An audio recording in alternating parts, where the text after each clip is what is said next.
یا رسول اللہ کون ہوگا جو جنت میں جانے سے انکار کرتا ہے؟ تو آپ نے فرمایا کہ جس نے میری اطاعت کی، میرا حکم مانا، وہ جنت میں جائے گا، اور جس نے میری نافرمانی کی اس نے جنت میں جانے سے انکار کر دیا۔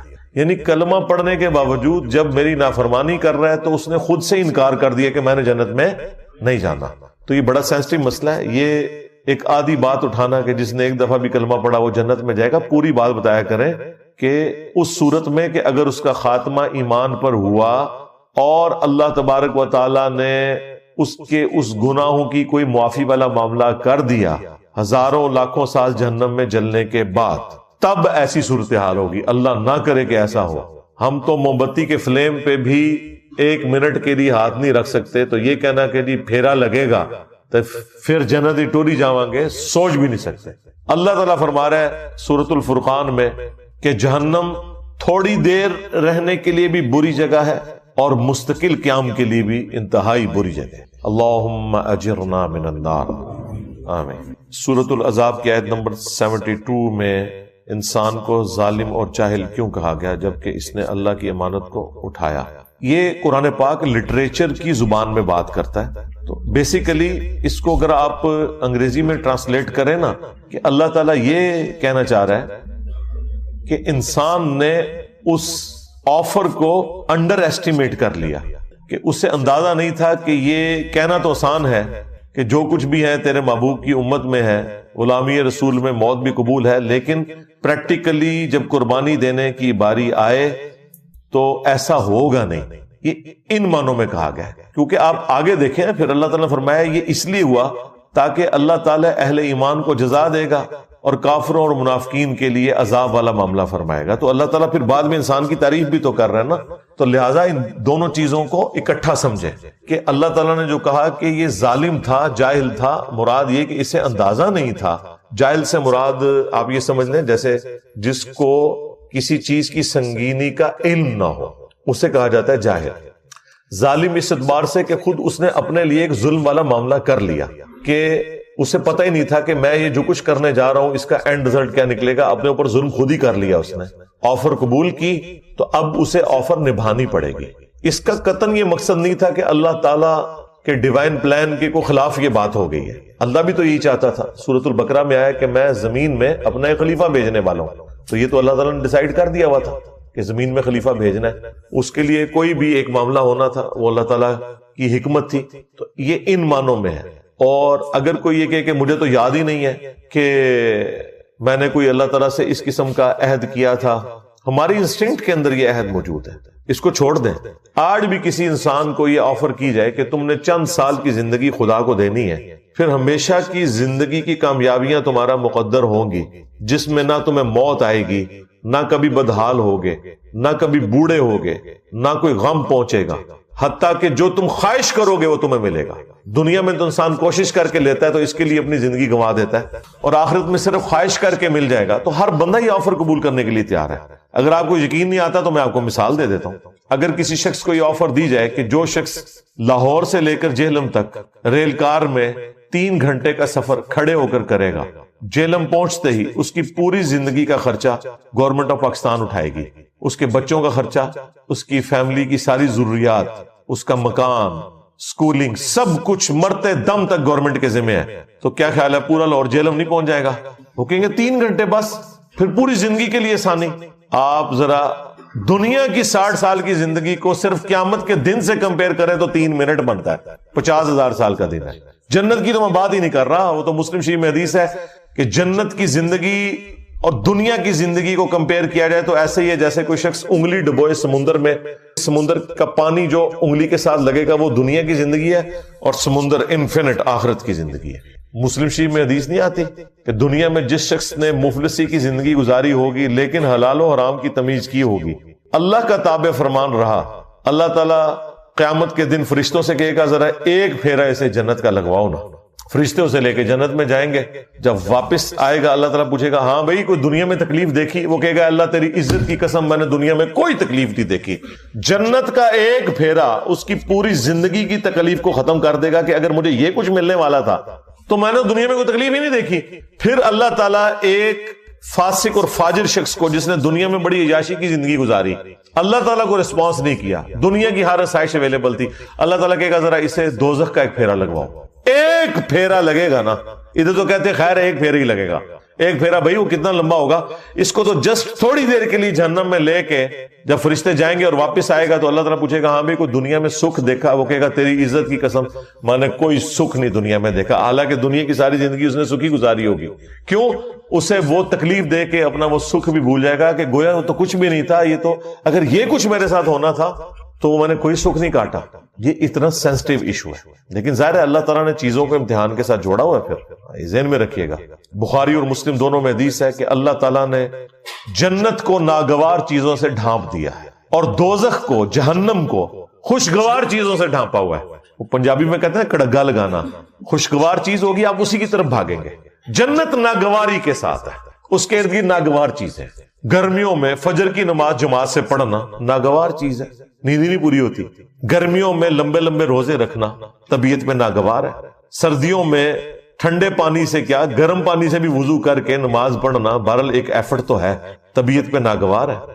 دنیا میں حلال اور حرام کی تمیز کرنا طبیعت پہ ناگوار ہے، حرام سے بچنا طبیعت پہ ناگوار ہے۔ تو اللہ تعالیٰ نے جنت کو ناگوار چیزوں سے ڈھانپ رکھا ہے اور جہنم کو خوشگوار چیزوں سے، یعنی ہر وہ چیز جو طبیعت کو بڑی اچھی لگتی ہے، آسانی سے مل بھی جاتی ہے اور نفس کی تسکین کا سما بھی ہے، وہ آپ کو جہنم میں لے جائے گی۔ تو دیکھ لیں، اسی کو سپورٹیو حدیث ہے جامعہ ترمذی میں، ابو داؤد کے اندر، سنن نسائی کے اندر، ابن ماجہ کے اندر، کہ جب اللہ تعالیٰ نے جنت کو پیدا کیا تو حضرت جبرائیل سے کہا کہ ایک دفعہ ذرا جنت دیکھ کر آؤ۔ جب وہ دیکھ کے آئے تو اللہ تعالیٰ فرمایا ہاں بھائی جبرائیل کیا دیکھا؟ کہ یا اللہ مجھے نہیں لگتا کوئی شخص بھی ایسا ہوگا جو اپنا تن من دھن سب کچھ نہ لگا دے اس جنت کے حصول کے لیے، یہ تو ساری جنت میں جائیں گے، یہ جگہ ہی بڑی اچھی تو نے بنائی ہے۔ اللہ تعالیٰ فرمایا رکو ذرا صبر کرو۔ ہاں، اللہ تعالیٰ نے جنت کو ناگوار چیزوں سے ڈھانپ دیا، حلال اور حرام کی تمیز، شریعت کی پابندی کی تکلیف، سب کچھ۔ مومن کو تو روزانہ مرنا پڑتا ہے، سیدھی سی بات ہے، روزانہ جینا پڑتا ہے۔ ابھی تو نبی علیہ السلام نے فرمایا صحیح مسلم کی حدیث کہ دنیا مومن کے لیے قید خانہ ہے اور کافر کے لیے جنت ہے۔ جب وہ دوبارہ گئے نا اور وہ جنت تک پہنچنے کے لیے وہ تمام تکلیف دیکھی، واپس آ کے انہوں نے کہا تیری عزت کی قسم مجھے نہیں لگتا کوئی بندہ جنت میں جانے میں کامیاب ہوگا، اتنی مشکل تو نے جنت کر دی ہے۔ پھر اللہ تعالیٰ نے جہنم کی طرف بھیجا حضرت جبرائیل علیہ السلام کو، واپسی پہ پوچھا تو انہوں نے کہا تیری عزت کی قسم کوئی شخص بھول کے بھی کوئی ایسا عمل نہیں کرے گا کہ اسے یہ عذاب دیکھنا پڑے، مجھے نہیں لگتا کہ کوئی بندہ ایسا عمل کرے کہ جہنم میں جائے۔ پھر اللہ تعالیٰ نے جہنم کو خوشگوار شہوات سے ڈھانپ دیا، ہر اٹریکٹفل چیز اس کے ساتھ ڈھانپ دیا۔ جب وہ دیکھ کے واپس آئے نا، پھر اللہ تعالیٰ نے پوچھا کہ اب جبرائیل سنا، انہوں نے کہا یا اللہ مجھے نہیں لگتا کوئی بندہ جہنم میں جانے سے بچ سکے، کیونکہ تو نے اس کو اتنا خوشنما بنا دیا ہے کہ اس امتحان میں شاید ہی کوئی کامیاب ہوگا، ادروائز سب کے سب جہنم میں ہی گریں گے۔ لیکن یہ حیران کن بات ہے، دنیا میں جتنے اعمال آپ کو جہنم میں لے جانے والے ہیں نا، جتنی خواہشات جہنم میں لے جانے والی ہیں، یہ ساری خواہشات جنت میں انعام کے طور پر ملنے والی ہیں۔ کتنی حیران کن بات ہے کہ دنیا میں یہ چیزیں جہنم میں جانے کا سبب ہے، آخرت میں جنت میں انعام میں یہ چیزیں ملنے والی ہیں۔ مرد کے لیے کیا سونے چاندی کے کنگن نہیں قرآن میں آیا، ریشمی لباس، یہاں تو 4 عورتوں کی اجازت، وہاں تو کتنی حوریں، ان کی تفصیلات طارق جمیل صاحب سے پوچھیں۔ ہر وہ چیز جو دنیا میں انسان کو ڈیویٹ کر کے جہنم تک پہنچا سکتی ہے نا، جنت میں وہی کچھ انعام مل رہا ہے۔ تو اس کا مطلب آپ سمجھ رہے کیا ہے؟ اس کا مطلب یہ ہے کہ دنیا میں بیسیکلی ان چیزوں سے روک کے اللہ تعالیٰ نے آپ سے ایک روزہ رکھوایا ہے جس کی افطار جنت میں ہوگی۔ جس طرح دنیا میں آپ حلال چیزیں چھوڑ دیتے ہیں نا روزے کی حالت میں، کیونکہ روزے کی حالت میں وہ چیزیں کھانے سے آپ کا روزہ ٹوٹ جائے گا۔ روزہ دار کے لیے کھانا کھانا، پانی پینا حرام ہے، افطار کے بعد وہ کر سکتا ہے۔ تو لہٰذا دنیا میں جو آپ کو نعمتیں جن سے اللہ تعالیٰ نے روکا ہوا ہے، یا اس کے اوپر کوئی قدغن لگائی ہوئی ہے یا پابندی لگوائی ہوئی ہے، وہ جنت میں اللہ تعالیٰ نے اٹھا لینی ہے، اور وہی آپ کے لیے انعام بھی ہے۔ اس سے بڑا کیا انعام ہوگا کہ بخاری مسلم میں حدیث ہے، جب جنتی جنت میں داخل ہوں گے تو اللہ تعالیٰ کی طرف سے ایک فرشتہ ندا کرے گا کہ آج کے بعد تمہیں کبھی موت نہیں آئے گی، ہمیشہ زندہ رہو گے۔ لو جی ختم۔ سب سے بڑی تلوار ختم. آج کے بعد تمہیں کبھی بڑھاپا نہیں آئے گا, ہمیشہ جوان رہو گے. آج کے بعد کبھی تم بدحال نہیں ہوگے, ہمیشہ خوشحال ہی رہو گے. خوشحالی کیا ہے؟ جو آپ خواہش کریں گے وہ آپ کو ملے گا. اور چوتھی چیز فرمائی, آج کے بعد اللہ کبھی بھی تم سے ناراض نہیں ہوگا, ہمیشہ راضی رہے گا. یعنی جنت میں آپ جو مرضی کریں, اللہ کی نافرمانی نہیں ہوگی. کتنی بڑی نعمت ہے. تو دنیا میں روزہ ہے اور جنت میں آخرت میں وہ کھلنے والا ہے. ہاں, یہاں جو بندے پابندی کر لیں گے, بخاری مسلم میں حدیث ہے, جنت اور جہنم کے درمیان لا کر موت کو مینڈے کی شکل میں ذبح کر دیا جائے گا. اللہ تعالیٰ پھر مبارکباد دے گا جنتیوں کو کہ جاؤ بے فکر ہو جاؤ, میں نے موت ہی ختم کر دی, میری مخلوق تھی نا, ختم کر دی. الذی خلق الموت والحیات لیبلوکم ایکم احسن عملا. اللہ نے زندگی اور موت کو اس لیے پیدا کیا تاکہ تمہاری جانچ کرے. موت اللہ کی مخلوق ہے, اس کو اللہ تعالیٰ ختم کر دے گا. جب وہ ختم کر دے گا تو کسی کو موت آئے گی نہیں. اور جہنمیوں کو کہا جائے گا کہ جاؤ آپ اپنی بدبختی کے اوپر چیخو پکارو, تمہیں بھی موت نہیں آئے گی, ہمیشہ کے لیے جہنم میں رہو گے. وَلِعَوْذُ بِاللَّهِ تَعَالَى. اللهم اجرنا من النار. اللهم انا نسألك جنة الفردوس مع النبيين والصديقين والشهداء والصالحين. آمین. تو انسان تھوڑا سا غور و تفکر کرے تو انسان کو پتا چل جائے گا کہ کوئی اللہ تعالیٰ نے انسان کے ساتھ ظلم نہیں کیا. یہ جو آفر لگائی ہے یہ تو ہر بندے نے ویل کر لینی ہے. لہذا وہ بات شروع ہوئی تھی سورہ الاحزاب کی اس آیت سے کہ انسان ظالم تھا, جاہل تھا, اس نے انڈر ایسٹیمیٹ کیا, لیکن جب کامیاب ہو جائے گا پھر اسے کہا جائے گا بھائی مبارک ہو, فرشتے جنت کے دروازوں پہ استقبال کر رہے ہوں گے. تو یہ اللہ کے پلان کا حصہ تھا, اس لیے اللہ تعالیٰ نے آن کیا. پھر دیکھیں اللہ تعالیٰ نے اپنے پیغمبروں کو بھیجا, ان کے ساتھ کتابیں نازل کی تاکہ انسان کو اس ہدایت کے سفر پہ چلنا آسان ہو جائے. سورہ النساء میں اللہ تعالیٰ نے فرمایا ہم نے انبیاء اور کتابیں اس لیے بھیجی تاکہ قیامت کے دن کوئی اللہ تعالیٰ کے اوپر حجت نہ کر سکے انبیاء اور کتابوں کے آ جانے کے بعد. یعنی حالانکہ اللہ تعالیٰ اس چیز کا پابند نہیں تھا, پھر بھی اس کی شفقت ہے. نور علی نور اس نے کیا ہے. ایک ہماری انسٹنکٹ میں اچھائی اور برائی کی تمیز ڈال دی. ہر شخص جھوٹ بولنے کو برا اور سچائی کو اچھا سمجھتا ہے, چاہے اس کے پاس نبیوں کی تعلیمات نہ بھی پہنچی ہو.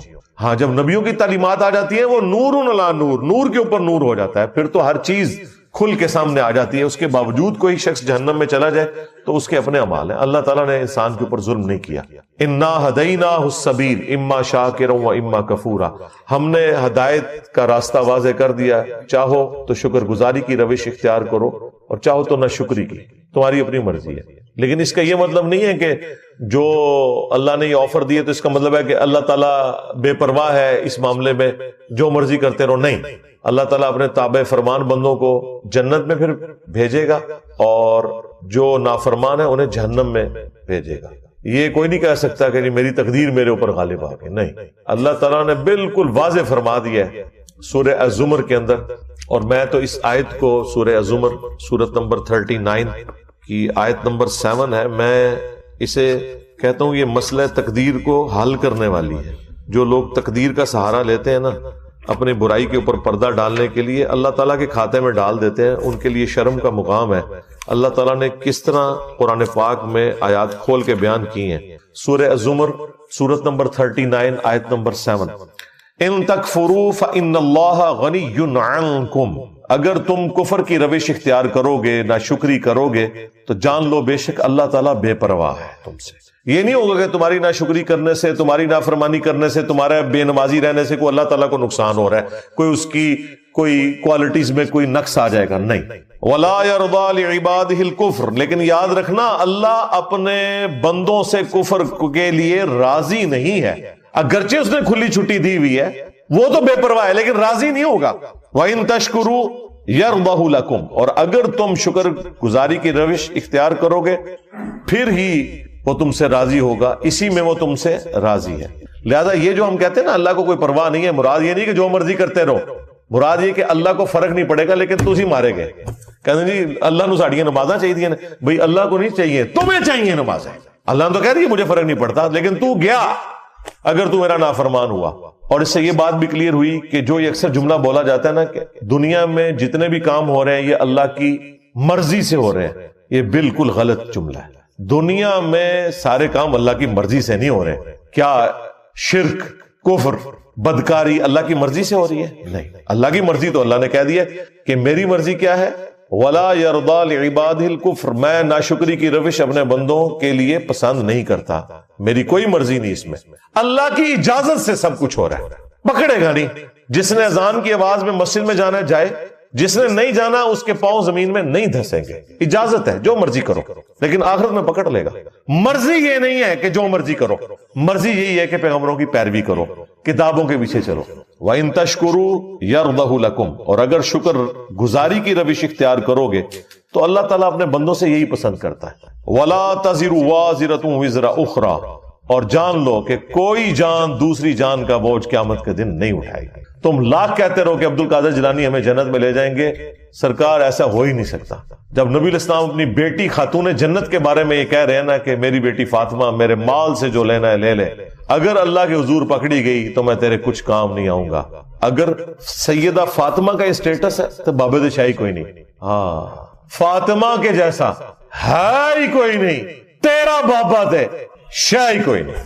بابے کا نام نہیں لیتے، ہو سکتا ہے بابے نے بیچارے نے نہ کہا ہو، یہ بھی ہو سکتا ہے نا، کہا ہوا تو پھنس جائے گا، نہ کہا ہوا تو بچ جائے گا۔ ہمیں تو کسی بابے سے کوئی انٹرسٹ نہیں۔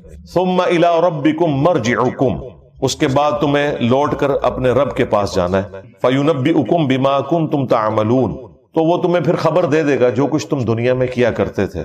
انہ علیم بذات الصدور، بے شک وہ تو سینوں کے چھپے ہوئے رازوں کا بھی جاننے والا ہے۔ اللہم حاسبنا حسابا یسیرا، آمین۔ گرفت پہ آ جائے تو وہ سورہ المومن میں آئے کہ وہ آنکھوں کی خیانت کو بھی جانتا ہے۔ آنکھ سے بھی کسی نے کوئی خیانت کی ہے، بدنگاہی کی ہے، یا اس کے ذریعے کسی کو نقصان پہنچانے کی کوشش کی ہے، وہ اللہ تعالیٰ اس کو بھی جاننے والا ہے، والعیاذ باللہ تعالی۔ تو یہ معاملہ بالکل کلیئر ہے۔ پھر ایک اور آیت ہے مسئلہ تقدیر کے حوالے سے، وہ بھی کمال ہے، سورہ طٰہٰ، اس میں اللہ تعالیٰ نے اینڈ پہ جا کے اس حوالے سے عقیدہ کلیئر کیا ہے۔ جو ان لوگوں کا یہ وتیرہ بن چکا ہے نا کہ ہر چیز تقدیر کے اوپر ڈالتے ہیں، وہ اللہ تعالیٰ نے سٹیٹس کلیئر کر دیا ہے، اور کہتے نہیں ہماری تو قسمت تھی، ہم بدبخت نکلے۔ اللہ نے بتایا کہ بدبخت کون ہے؟ بدبخت وہ نہیں ہے جو اپنی مرضی سے اللہ رسول کا راستہ اختیار کرتا ہے، بدبخت وہ ہے جو اپنی مرضی سے اللہ اور اس کے رسول کی نافرمانی کرتا ہے اور پھر وہ بدبختی کا مستحق ہو جاتا ہے۔ تو یہ ہے آیت نمبر 123، قصہ آدم اور ابلیس کے کانٹیکسٹ میں۔ قَالَ اهْبِطَا مِنْهَا جَمِيعًا، اللہ تعالیٰ نے آدم اور حوا سے فرمایا ہے کہ تم اب سب کے سب زمین پر اتر جاؤ۔ سب کے سب سے مراد ہے کہ تم بھی اور تمہاری اولاد جو ہونے والی ہے۔ بَعْضُكُمْ لِبَعْضٍ عَدُوٌّ، تم میں سے بعض کا دشمن ہوگا، ظاہر ہے شیاطین بھی دشمن، انسان بھی انسانوں کے دشمن، یہ سارا معاملہ چلے گا۔ لیکن ایک بات یاد رکھنا، فَإِمَّا يَأْتِيَنَّكُم مِّنِّي هُدًى، اب جب کبھی بھی میری طرف سے کوئی ہدایت کی کتاب آئے گی نا تمہاری طرف، فَمَنِ اتَّبَعَ هُدَايَ، تو جو کوئی بھی پھر ہدایت کی کتاب کی پیروی کرے گا، فَلَا يَضِلُّ وَلَا يَشْقَى، تو نہ وہ کبھی گمراہ ہوگا اور نہ بدبخت ہوگا۔ یہ دیکھ لیں، اللہ تعالیٰ فرما رہا ہے جو کتابوں کی انبیاء کی پیروی کرے گا نہ وہ بدبخت ہوگا نہ گمراہ ہوگا۔ اس کو وائس ورثہ کر لیں، جو اپنی مرضی سے کتابوں کا انبیاء کا نافرمان ہوگا وہ خود بدبختی کمائے گا، وہ خود گمراہ ہو رہا ہوگا۔ تو یہ ویسے ہی لوگ آ کے بڑے بولے بن کے پوچھ رہے ہوتے ہیں نا ہم سے، او جی اگر ہماری تقدیر میں پہلے ہی لکھا ہوا ہے، تیری تقدیر واقعی لکھی ہے بدبختہ۔ ہاں آج اگر گورنمنٹ اناؤنسمنٹ کرے نا کہ فجر کی نماز جو جماعت سے پڑھے گا فی فجر کی نماز $1000 دیے جائیں گے اسے، سب تو بڑا بدبخت لے آؤ، وہ بھی بدبخت نہیں ہوئے گا۔ اپنی مرضی سے سب کچھ کر رہا ہوتا ہے انسان، خام خواہ وہ تقدیر کا سہارا لے رہا ہوتا ہے، اپنے آپ کو سیٹسفائی کرنے کے لیے کبوتر کی طرح آنکھیں بند کر لیتا ہے۔ ایسا بالکل نہیں ہوتا، ایسا تو نہیں ہوتا، ایسا تو نہیں ہوتا۔ یہ پتا ہوتا ہے کہ ایسا نہیں ہوتا۔ اپنے دنیاوی معاملات کے اندر کوئی شخص بھی تقدیر کے اوپر معاملات کو نہیں ڈالتا۔ جیسے ہی دین پہ چلنے کی باری آتی ہے تو کبھی تقدیر غالب آ جاتی ہے، کبھی کوئی اور مسئلہ غالب آ جاتا ہے، پھر کہتے ہیں دعا کرو جی اللہ تعالیٰ توفیق دے، بے توفیق کیا تم تو توفیق ملنی ہی نہیں، کوشش کرو پھر دعا کوئی فائدہ دے گی۔ ادروائز اگر کوئی شخص خود بدبختی پہ اترا ہوا ہے اسے تو پیغمبر کی دعا کوئی نفع نہیں دے سکتی اگر کوئی شخص خود سویا ہوا ہے۔ ہاں انک لا تہدی من احببت ولکن اللہ یہدی من یشاء، اے نبی جس سے تم محبت کرتے ہو تم اسے ہدایت نہیں دے سکتے، اللہ جسے چاہتا ہے ہدایت دیتا ہے، اور اسے بہتر پتہ ہے کس کو ہدایت دینی ہے، کس کو دینی ہے، والذین جاہدوا فینا لنہدینہم سبلنا، جو لوگ ہماری راہ میں کوشش کرتے ہیں ہم ان کے لیے اپنی راہیں کھول دیتے ہیں۔ جو بدبختی پہ اترا ہوا ہے بھائی، اس کو قرآن و سنت سے کیا لینا دینا؟ جو سیریس ہوگا وہ پہنچ جائے گا۔ مولا علی علیہ السلام کہتے ہیں کہ ایک دن میں نے رسول اللہ سے پوچھا، صحیح بخاری مسلم دونوں میں حدیث ہے، اور یہ مسئلہ تقدیر کے حوالے سے بڑی اسٹانشنگ حدیث ہے کہ یا رسول اللہ، اگر اللہ کی تقدیر میں جنتیوں کا جنت میں جانا، جہنمیوں کا جہنم میں جانا لکھ ہی دیا گیا ہے، تو پھر ہم عمل کیوں کرتے ہیں؟ لو جی، دنیا میں اگر کوئی سب سے امپورٹنٹ کوسچن ہے نا جو ہر انسان پوچھتا ہے، وہ مولا علی نے 8 سے 1400 سال پہلے پوچھ کے تہاڈی منجی ٹھکوا دیتی، بدبختو، نافرمانو۔ اب کھل کے سوال کیا؟ اچھا، حضور نے اب جو جواب دیا وہ کمال ہے، ویل لیفٹ بھی کیا ہے اور جواب بھی دیا ہے بڑے احسن انداز میں۔ آپ نے فرمایا کہ تم عمل کرتے رہو، جنتیوں کے لیے جنت والے عمل آسان ہو جائیں گے، جہنمیوں کے لیے جہنم والے عمل آسان ہو جائیں گے۔ اب دیکھیں کتنا بڑا چھکا مارا ہے، یعنی جو شخص الٹے کام کر رہا ہے اسے اب کسی سے پوچھنے کی ضرورت نہیں، واقعی جہنمی ہے تو، اور جو کوشش کر رہا ہے اب اسے کسی سے پوچھنے کی ضرورت نہیں، انشاءاللہ وہ جنتی ہے، جبھی وہ جنت کے راستے پہ چل نکلا۔ اچھا، نبی علیہ السلام نے جب یہ بات کی، ساتھ پھر آپ نے قرآن کی آیت پڑھی، فَأَمَّا مَنْ أَعْطَى وَاتَّقَى وَصَدَّقَ بِالْحُسْنَى فَسَنُيَسِّرُهُ لِلْيُسْرَى، جس نے عطا کی روش اختیار کی، فیاضی کی روش اختیار کی، غریبوں کا خیال رکھا، شکر گزاری کی روش اختیار کی، وَصَدَّقَ بِالْحُسْنَى، اور ہر اچھی بات کی تصدیق کی، جب جب اسے پتا چلتا رہا نا کہ یہ بات یوں ہے تو فوراً اس پہ عمل کیا۔ پھر اس نے نہیں دیکھا کہ میرے بزرگ بابے کیا کرتے تھے، اسے پتا چلا بخاری مسلم میں نماز کا طریقہ یہ لکھا ہے، اس نے رفع الیدین شروع کر دیا۔ اسے پتا چل گیا قرآن میں توحید یہ بیان ہوئی ہے، اس نے پھر واقعی عقیدہ ایاک نعبد و ایاک نستعین کے مطابق رکھ لیا، تو اس کے لیے پھر آخرت کی منازل آسان ہوتی جائیں گی۔ وَأَمَّا مَن بَخِلَ وَاسْتَغْنَى وَكَذَّبَ بِالْحُسْنَى، جس نے بخل کنجوسی کی روش اختیار کی اور بے پرواہ رہا اور جو اچھی بات تھی اس کا انکار کرتا رہا، تو اس کے لیے پھر اب آنے والی منازل مشکل ہوتی چلی جائیں گی۔ یہ حدیث بخاری اور مسلم کی مسئلہ تقدیر کو بالکل حل کرتی ہے، لہذا کبوتر کی طرح آنکھیں بند کرنا بند کر دو۔ ہاں بالکل، قرآن اپنے مقدمے میں واضح ہے میرے بھائی، قرآن کا مقدمہ، پیغمبروں کا مقدمہ اس کے اوپر کھڑا ہے کہ انسان کو اللہ نے اختیار دیا ہوا ہے۔ اگر اختیار نہیں دیا ہوا تو پیغمبر کیوں آئے ہیں ادھر؟ اسی لیے آئے نا کہ اختیار دیا گیا ہے، یہ حق کا راستہ ہے، یہ باطل کا راستہ ہے۔ ہاں، جو چیزیں ہماری تقدیر سے متعلق ہے نا، ان کے بارے میں ہم سے سوال بھی نہیں ہونا، کسی شخص سے نہیں پوچھا جائے گا تو لاہور میں کیوں پیدا ہوا، تو ایتھوپیا میں کیوں پیدا ہوا، تو امریکہ میں کیوں پیدا ہوا، تیرے ماں باپ فلاں کیوں تھے، تیرے چہرے کی رنگت یوں کیوں تھی، تیری آنکھوں کا رنگ کیوں، یہ ساری چیزیں تقدیر ہے۔ آپ سے یہ نہیں پوچھا جائے گا، آپ سے وہ پوچھا جائے گا جس کا اللہ نے آپ کو اختیار دے دیا، اور آپ اس کے مطابق اگر نہیں چلیں گے پکڑ ہو جائے گی۔ سمپل، بولے بن کے پوچھتے رہتے ہیں کہ او جی پہلے قسمت ہی لکھے ہے، پھر کتوں کرنا ہے جی، اندازہ کرے۔ تو جو پھر یوں ہے نا، اس کو پھر یہی جواب دینا چاہیے، تیری قسمت میں یہی کچھ لکھا ہوا ہے۔ باقی وہ جو حدیث ہے نا بخاری مسلم میں کہ بعض لوگ جنتیوں والے کام کرتے رہتے ہیں اور ایک بالشت رہ جاتے ہیں جنت سے، ان پہ تقدیر غالب آ جاتی ہے، وہ جہنم میں چلا جاتا ہے، والعیاذ باللہ تعالی۔ تو لوگ کہتے ہیں جی کیا فائدہ جی، پھر پوری زندگی اگر یہی ہونا تھا اینڈ پہ۔ اور بھائی وہ جو تقدیر غالب آئی ہے وہ کس کے لیے آئی ہے؟ جو شخص منافقت کی زندگی گزار رہا تھا، لبادہ اس نے اڑا ہوا تھا، وہ حقیقتاً نیک نہیں تھا۔ یہ نہیں ہے کہ ایک بندے نے پوری نیک نیتی کے ساتھ اچھے عقائد اپنائے اور دین پہ عمل کیا، اب اس کے اوپر تقدیر غالب آ جائے گی، نہیں، ایسا نہیں ہوگا، بالکل نہیں ہوگا۔ دنیا میں ہو سکتا ہے کہ کوئی شخص محنت کرے اور اس کی محنت ضائع جائے، کیونکہ دنیا کو اللہ نے ابتلا کے قانون پہ بنایا ہے، آزمائش کے قانون پہ۔ وَلَنَبْلُوَنَّكُمْ بِشَيْءٍ مِّنَ الْخَوْفِ وَالْجُوعِ وَنَقْصٍ مِّنَ الْأَمْوَالِ وَالْأَنفُسِ وَالثَّمَرَاتِ، ضرور آزمائیں گے، خوف کے ذریعے، بھوک کے ذریعے، جان اور مال میں نقص کے ذریعے۔ یہ دنیا میں ہوگا۔ آخرت میں یہ نہیں ہوگا کہ ایک بندے کے عقائد ٹھیک تھے اور قیامت والے دن پہنچا نیک اعمال کر کے اور اللہ تعالیٰ کہ نہیں تو اب جہنم میں جائے گا، میری تقدیر کا یہ فیصلہ ہے کہ تیرے اوپر میں یہ غالب کر دوں گا جیسا دنیا میں۔ اسی لیے اللہ تعالیٰ نے ہمیشہ آخرت کے لیے کہا ہے کہ میں اپنے وعدے کی خلاف ورزی نہیں کرتا۔ یہ آیت آپ کو کبھی بھی سمجھ نہیں آنی تھی کہ یہ اللہ تعالیٰ کو کیوں کہنا پڑتا ہے قرآن پاک میں بار بار کہ اللہ تعالیٰ اپنے وعدے کے خلاف نہیں کرتا، اللہ تعالیٰ اپنے وعدے کے خلاف نہیں کرتا، اللہ تعالیٰ اپنے وعدے کے خلاف۔ کیونکہ انسان کو کبھی خیال آ سکتا ہے یار دنیا میں محنت کی تھی، اے نہ اینڈ تے بھی پتہ لگے کہ آخرت بھی یہی کچھ ہو گیا جس طرح دنیا بیڈ لک ہوئی تھی۔ آخرت میں بیڈ لک نہیں ہونی، یہ بیڈ لک کا تعلق اس دنیا کے ساتھ ہے۔ آخرت میں آپ کے لیے گڈ لک ہے اگر آپ نے انبیاء کی پیروی کا راستہ اختیار کیا ہے انشاءاللہ تعالی۔ ہاں بالکل کلیئر کٹ۔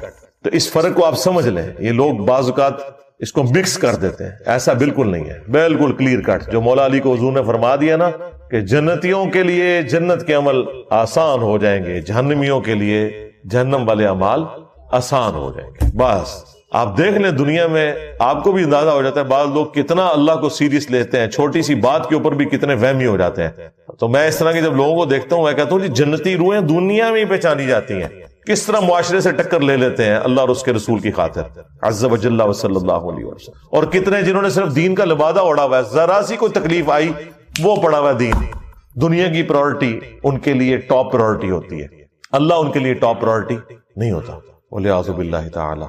اللہ تعالی ہمیں استقامت کے ساتھ قرآن و سنت کی تعلیمات پر عمل کر کے دوسرے بھائیوں تک پہنچانے کی بھی توفیق عطا فرمائے، آمین۔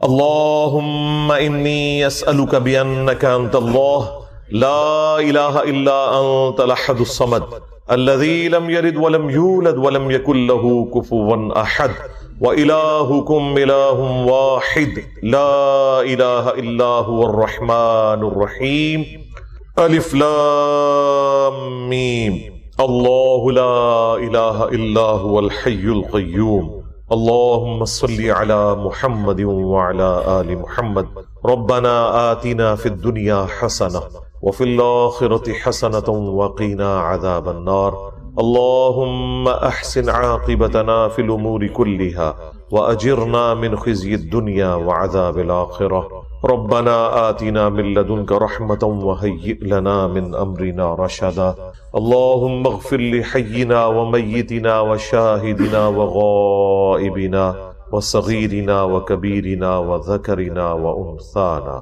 اللهم من احييته منا فاحيه على الاسلام ومن توفيته منا فتوفه۔ اس کا تو خیر ترجمہ بھی ممکن نہیں ہے، یہ ایک کوڈ ورڈز کے طور پہ بعض چیزیں ایسی ہیں جن کا عربی لنگوسٹک میں ترجمہ موجود بھی ہے، اس کے باوجود وہ متشابہات ہیں، ان کی تفصیلات ہمیں نہیں پتا، جس طرح کہ اللہ تعالیٰ کی صفات کا ذکر ہے، اللہ کا ہاتھ، اللہ کی آنکھیں۔ اب یہ جو گفتگو ہے یہ لٹریچر کی زبان میں بھی ہو سکتی ہے کہ اس سے مراد قدرت لیا گیا ہو، یا اس سے مراد اللہ تعالیٰ کی وہ کوالٹیز ہیں جن کی تفصیلات ہمیں نہیں پتا۔ چونکہ ہماری زبان کی ووکیبلری اتنی ہی ہے، ہم اس طرح کے ملتے جلتے الفاظ ہی بیان کر سکتے ہیں۔ جس طرح کے جنت کی نعمتیں ہیں وہ قرآن پاک میں بیان ہوئی، لیکن ساتھ ہی سورہ السجدہ میں آیا کہ اللہ تعالیٰ نے اپنے بندوں کے لیے ان کی آنکھوں کی ٹھنڈک نعمتیں چھپا کے رکھی ہوئی ہیں، اور اسی آیت کی تفصیل میں بخاری مسلم میں ہے کہ وہ نعمتیں نہ کسی آنکھ نے دیکھی، نہ کسی کان نے سنی، نہ کسی کے دل پہ بھی کبھی ان کا گمان گزرا۔ تو وہ ظاہر ہے اس کا مطلب ہے وہ ایکسٹراڈنری نعمتیں، تو سمجھانے کے لیے بتا دیا جاتا ہے۔ اسی لیے سورۃ البقرہ میں ہے کہ جب جنتیوں کو فروٹ دیے جائیں گے تو وہ دنیا کے فروٹ سے ملتے جلتے ہوں گے، وہ کہیں گے کہ یہ تو وہی ہے جو ہمیں دنیا میں بھی دیا گیا تھا، لیکن اللہ تعالیٰ فرماتا ہے وہ ان سے ملتے جلتے ہوں گے۔ وہ تو جب کھائیں گے تو پتا چلے گا نا کہ اس میں بہت بڑا فرق ہے۔ مثلا ایک دیسی آم کا ذائقہ ہے، انور ٹور بھی دیکھنے میں دیسی آم کی طرح ہے، لیکن ذائقے میں زمین و آسمان کا فرق ہے۔ تو جو جنت کا فروٹ ہے بظاہر دیکھنے میں دنیا کے فروٹ کی طرح نظر آئے گا، لیکن اس کی جو کوالٹیز ہیں، اس کا جو ذائقہ ہے، اس کا کوئی لینا دینا نہیں ہے دنیا کی کسی بھی چیز کے ساتھ۔ لیکن وہ اس لیے اللہ تبارک و تعالیٰ نے اس کو ایسی شکل کا رکھا ہے تاکہ دل میں اس کے لیے اٹریکشن پیدا ہو۔ ادروائز آپ اگر ایسی غذا دیکھیں جو آپ نے پہلے نہیں دیکھی ہوئی تو آپ کبھی بھی دسترخوان سے پہلے اسے اٹھانے کی کوشش نہیں کرتے۔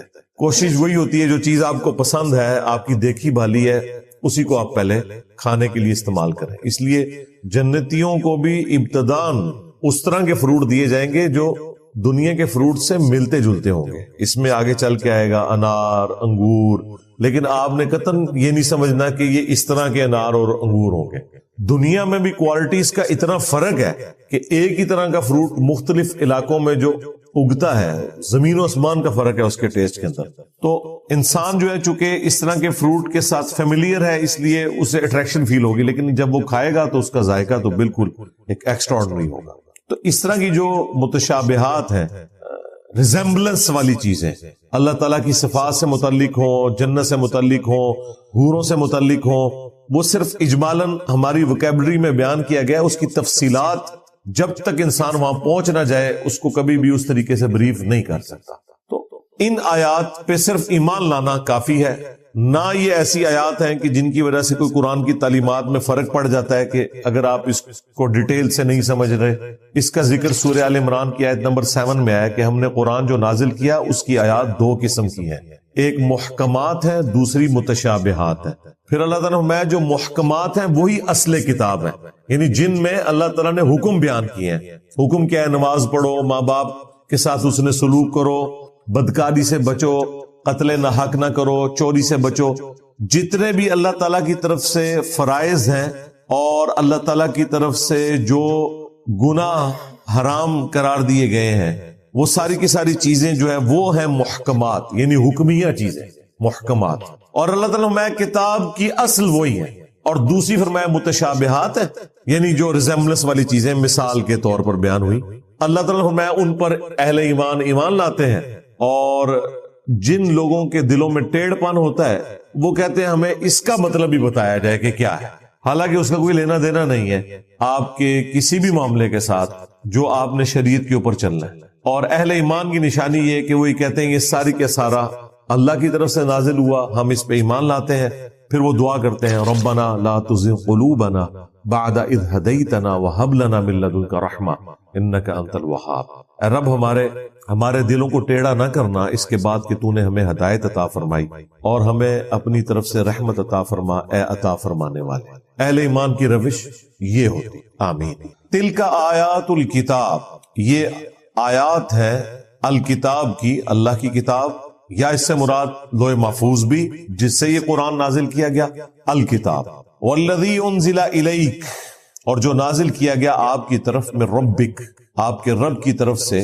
الحق، وہ حق ہے، با مقصد ہے، پرپز فل ہے، سچائی پر مبنی ہے.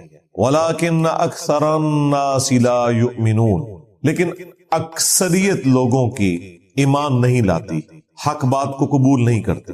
یہ پورے قرآن کا اسلوب ہے کہ اکثریت ہمیشہ گمراہ رہے گی، بہت کم لوگ ہیں جو حق بات کو قبول کریں گے. اس وقت بھی آپ دنیا میں دیکھ لیں، مسلمانوں کو اگر کمپیئر کریں تو دنیا میں آلموسٹ 2/3 کے قریب کفار ہی ہیں. سوائے جیسے تسبیحات فاطمہ ہے جو ہر نماز کے بعد آپ نے 100 کا عدد پورا کرنے کے لیے 33 دفعہ سبحان اللہ، 33 دفعہ الحمدللہ، 34 دفعہ اللہ اکبر جو بخاری مسلم میں آتا ہے، یا ایک طریق میں صحیح مسلم کے آتا ہے کہ تینوں 33 دفعہ 99 ہو گیا. اور 100 کا عدد پورا کرنے کے لیے لا الہ الا اللہ وحدہ لا شریک لہ لہ الملک ولہ الحمد وہو علی کل شیء قدیر جو پڑھے گا تو اللہ تعالیٰ اس کے سارے گناہوں کو معاف کر دے گا، اگرچہ سمندر کی جھاگ کے برابر ہی کیوں نہ ہو. لیکن یہ گناہ صغیرہ ہوں گے، جو بڑے گناہ ہیں وہ توبہ سے معاف ہوتے ہیں. صغیرہ گناہ نیکیوں سے خود بخود دھلتے جاتے ہیں، نماز پڑھنے سے بھی دھل جاتے ہیں. جو بڑے بڑے گناہ ہیں ان کے لیے توبہ کرنا واجب. اور اکثریت بڑے گناہوں کی آپ دیکھ لیں، چوری، زنا، قتل، وعدہ خلافی، جھوٹ، یہ سب کے سب جو ہے یہ بڑی بڑی وعیدیں جن کے اوپر آئی ہیں، سب کے سب گناہ کبیر ہیں. وہ صرف توبہ سے معاف ہوں گے، وہ نیک اعمال کرنے سے معاف نہیں ہوتے آٹومیٹکلی. تو بہرحال یہ جو وظائف ہیں یہ تو کرنے آسان ہوتے ہیں. لیکن اب جس طرح آیا ہے صحیح بخاری مسلم میں کہ نبی علیہ السلام فرمایا جو 100 دفعہ صبح پڑھ لے سبحان اللہ وبحمدہ اور 100 دفعہ شام کو، تو قیامت الدن کوئی شخص اس سے بڑھ کے عمل میں نہیں آ سکتا سوائے اس کے جس نے اس سے بڑھ کر یہ وظیفے کو پڑھا ہو. اسی طرح کی فضیلت لا الہ الا اللہ وحدہ لا شریک لہ لہ الملک ولہ الحمد وہو علی کل شیء قدیر کے بارے میں بخاری مسلم میں آتی ہے. اب یہ جو وظیفہ ہے وحدہ لا شریک لہ والا، اس کو آپ 100 دفعہ پڑھنے کے لیے آپ کو ایک ٹائم چاہیے، اور انگلی پہ آپ پکڑ کے بیٹھے رہے تو بندہ تھک ہی جاتا ہے. اس کی بجائے کاؤنٹر پہ کرنا یا تسبیح پہ کرنا آسان ہے. تو اسلام میں اس کی اجازت موجود ہے. ابو داؤد اور ترمذی کے اندر حدیث موجود ہے، نبی صلی اللہ علیہ وآلہ وسلم نے فرمایا کہ انگلیوں پر پڑھا کرو، ہاتھوں کی انگلیاں تمہاری ذکر کی گواہی دے گی قیامت والے دن، ان کو بلوایا جائے گا. تو اس حوالے سے انگلیوں پہ پڑھنا یعنی ایک افضل عمل ہے کہ انگلیوں پہ گواہی دی جائے گی، لیکن اس سے یہ بھی بات ثابت ہوئی کہ پھر دونوں ہاتھوں کی انگلیوں پہ پڑھے نا. میں کیا صرف یہ چاہتا ہوں کہ میرا دایاں ہاتھ ہی گواہی دے، بایاں بھی دے. رفع الیدین بھی میں دونوں ہاتھوں سے ہی کرتا ہوں نا، صرف دایاں ہاتھ سے تو نہیں کرتا. اور یہ کوئی ناپسندیدہ کام تو ہے نہیں ہے. جو احادیث آتی ہے کہ نبی علیہ السلام پسندیدہ کام دائیں طرف سے مطلب فرماتے تھے، تو ذکر کرنا تو پسندیدہ کام ہی ہے نا، دائیں سے بھی کریں بائیں سے بھی کریں. وہ کہتے ہیں جی دائیں پہ ہونا چاہیے. صحیح بخاری میں حدیث ہے نبی علیہ السلام کرتا جب پہنتے تھے تو دائیں طرف سے شروع کرتے تھے، تو پھر بائیں طرف کی آستین نہیں پہنتے تھے، صرف دائیں پہنتے تھے. بھائی بھی پہنتے تھے نا، وہ شروع دائیں سے کرتے تھے نا. تو آپ بھی تسبیحات دائیں ہاتھ سے شروع کریں بائیں پہ ختم کریں. ہم نے تو دیکھا ہے اس میں ذرا آسانی رہتی ہے آپ کو یاد رکھنے میں. جب دائیں سے شروع کر کے بائیں پہ ختم کرتے ہیں، بعض اوقات انسان کو ایمبیگوس بھی ہو جاتا ہے معاملہ جب آپ ایک ہاتھ پہ ہی 2 دفعہ کر رہے ہوتے ہیں. تو بعض اس وظیفے کو بھی جو تسبیحات فاطمہ سلام اللہ علیہا ہے، اس کو بھی تسبیح پہ شمار کر لیتے ہیں الیکٹرانک کاؤنٹر میں. بالکل ٹھیک ہے، اس کے اندر کوئی حرج نہیں ہے، آپ کر سکتے ہیں جو آپ کو آسانی ہے. اسی طریقے سے سنن ابی داؤد کے اندر ایک حدیث ہے، نبی علیہ السلام نے ایک عورت کو دیکھا، اس کے سامنے گٹھلیاں رکھی ہوئی تھیں اور وہ پڑھ رہی تھی. تو نبی علیہ السلام نے فرمایا میں تمہیں اس سے آسان عمل بتاتا ہوں. آپ نے ایک وظیفہ بتایا کہ یہ پڑھ لو، تو بہت زیادہ پڑھنے سے یہ بہتر ہے، لیکن ان گٹھلیوں کو آپ نے غلط نہیں فرمایا، ان کو منع نہیں کیا. تو وہ حدیث تقریری بن گئی. نبی پہ واجب ہوتا ہے جب وہ غلط کام دیکھے تو یہ کیٹاگوریکل مینشن کرے یہ غلط کر رہی ہو.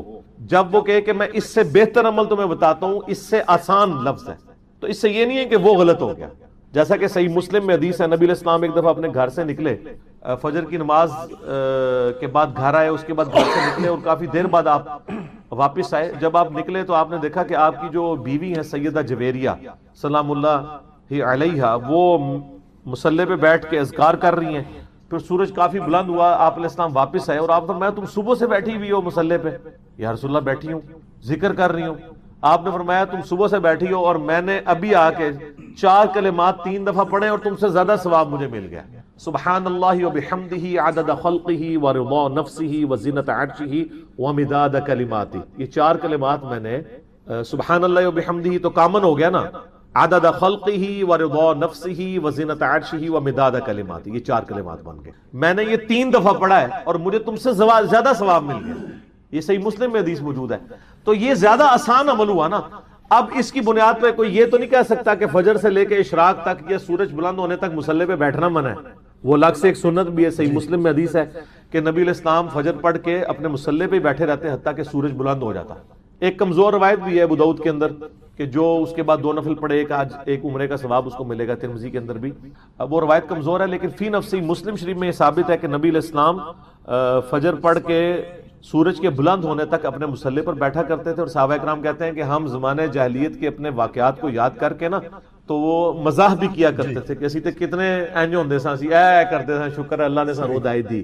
تو اس میں بعض اوقات بڑے بزائیہ واقعات بھی ہوتے تھے اور نبی علیہ السلام وہ واقعات سنتے تھے اور آپ بھی ہمارے ساتھ مسکرا دیا کرتے تھے. اس میں الفاظ ہیں ہم مجلس کیا کرتے تھے، اسی پہ میں نے اس کا نام مجلس رکھا تھا. مجلس نمبر 1 میں نے اسی حدیث کو کوٹ کیا تھا. تو نبی علیہ السلام بھی مجلس فرمایا کرتے تھے. اس میں بخاری مسلم میں آتا ہے کہ نبی علیہ السلام اس مجلس کے اندر بعض اوقات خوابوں کی تعبیر بھی ارشاد فرمایا کرتے تھے فجر کی نماز کے بعد. تو اب اس زمانے کے اندر بعض اوقات یہ مشکل ہو جاتا ہے میرے جیسے لوگوں کے لیے. تو حالات و واقعات اتنے سازگار نہیں ہے کہ میں فجر کی نماز پڑھ کے مسجد میں بیٹھا رہوں. اکثر علماء کو خطرہ ہو جاتا ہے پتہ نہیں مسجد پہ کوئی قبضے کا پروگرام تو نہیں بن گیا. تو ہم پھر گھر ہی آ جاتے ہیں اور 3 دفعہ پڑھ لیتے ہیں سبحان اللہ وبحمدہ عدد خلقہ ورضا نفسہ وزنۃ عرشہ ومداد کلماتہ. تو اس سے زیادہ ثواب مل بھی جاتا ہے. ہمارے جیسے جو سہل پسند لوگ ہیں ان کے لیے بھی تو آسانی موجود ہے نا. نبی علیہ السلام نے فرمایا، صحیح بخاری اور مسلم کی حدیث ہے کہ جو شخص مہینے میں 3 روزے رکھ لے وہ ایسا ہی ہے گویا اس نے پوری زندگی کے روزے رکھے. مہینے میں 3 روزے. اور آپ علیہ السلام کی روٹین تھی کہ ایام 20 کے آپ روزے رکھا کرتے تھے. صحیح مسلم میں آتا ہے، سنن نسائی میں آتا ہے چاند کی 13، 14 اور 15 کو ایام 20 یعنی جب چاند گول ہوتا ہے. تو یہ ہمیشہ روزہ رکھنے کے مترادف ہے. اس کے علاوہ صحیح بخاری مسلم میں مسلم شریف کے اندر آتا ہے کہ نبی علیہ السلام ہر جمعرات اور پیر کا بھی روزہ رکھتے تھے.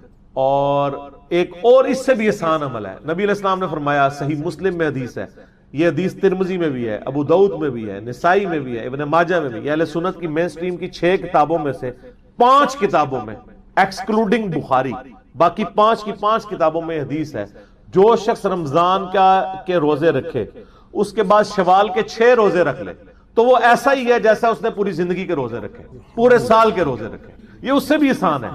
ایک ہے کہ آپ مہینے کے 3 روزے رکھیں, وہ تو آپ کو 36 رکھنے پڑیں گے. ایک یہ ہے کہ شوال کے 6 رکھ لیں, پورے سال کے روزے. تو اللہ کے فضل سے جب سے ہوش سنبھالی ہے اس کی استقامت کی کوشش کرتے ہیں. اور اس میں یہ شرط نہیں ہے کہ آپ نے جو ہے فوراً بعد رکھنے ہیں. بعض کہتے ہیں جی وہ یکم شوال کو عید ہے, آپ نے 2 سے روزے شروع کر دینے ہیں جی. بعض اس کہتے ہیں تھوڑے نرم ہے, وہ کہتے ہیں نہیں 2 کا رکھ لیں, ایک فوراً بعد رکھ لو, باقی پاویں پورے مہینے سے رکھ دو نا. اس میں صرف اتنے الفاظ ہیں کہ آپ نے شوال کے 6 روزے رکھنے ہیں. کوئی نبی علیہ السلام نے پابندی نہیں کی ہے, چاہے فوراً بعد شروع کرے.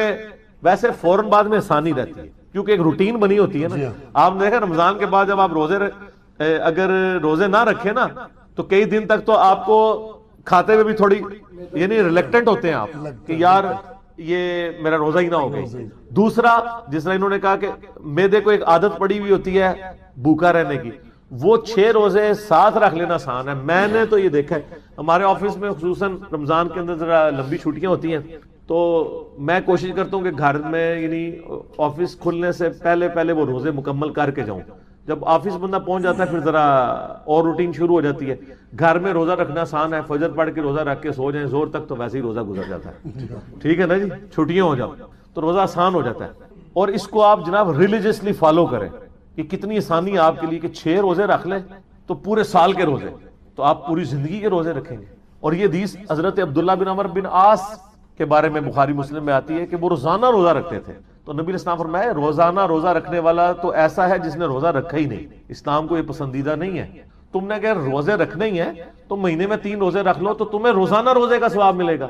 ان کا یا رسول اللہ میرے میں اس سے بھی زیادہ طاقت ہے. آپ نے فرمایا چلو بہت طاقت ہے نا, ایک دن روزہ رکھا کرو, ایک دن نہ رکھا کرو, اس سے زیادہ کی اجازت نہیں ہے. اور یہ داودی روزے ہیں.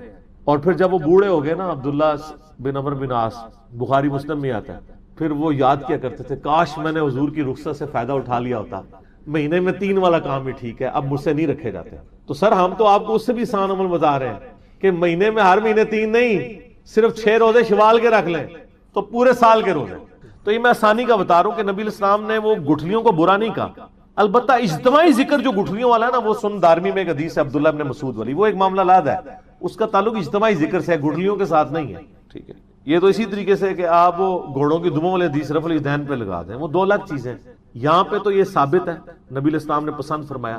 باقی جو سلفی حضرات ابو داؤد کی ایک روایت لیتے ہیں نا کہ نبی علیہ السلام دائیں ہاتھ پہ ذکر شمار کیا کرتے تھے, وہ روایت ہی ضعیف ہے. اس میں عامش مدلس اور عن سے روایت کر رہا ہے, سما کی تصریح نہیں ہے. امام مسلم نے صحیح مسلم کے مقدمے میں لکھا ہے کہ مدلس کی آن والی روایت سما کی تصریح کے بغیر ضعیف تصور کی جائے گی. البتہ بخاری مسلم میں جو تدریس والی روایتیں ہیں وہ صحیح ہیں, وہ سما کی تصریح کے اوپر معمول ہے. ایک عرب سکالر ہے, انہوں نے باقاعدہ اس کے اوپر ایک کتاب لکھی ہے کہ جو بخاری مسلم میں آن والی روایتیں نا عامش کی یا سفیان ثوری کی یا باقی محدثین کی, وہ ان کی سما کی تصریح باقی کتابوں میں مل جاتی ہے. بخاری مسلم کے علاوہ اگر عامش کی آن والی روایت ہوگی تو آپ کو سما کی تصریح اس کی تلاش کرنی پڑے گی, اس کی کوئی نہیں ملی. اور میں خود شیخ زبیر علی صاحب کو ملنے کے لیے جب گیا 17 جون 2009 کو, میں نے ان کا ڈیٹیل انٹرویو کیا 100 کوسچنز ود شیخ زبیر علی. تو مغرب کی نماز کا وقت آیا تو مجھے شیخ صاحب نے نا مصلی پہ آگے کر دیا, جی تم نماز پڑھاؤ.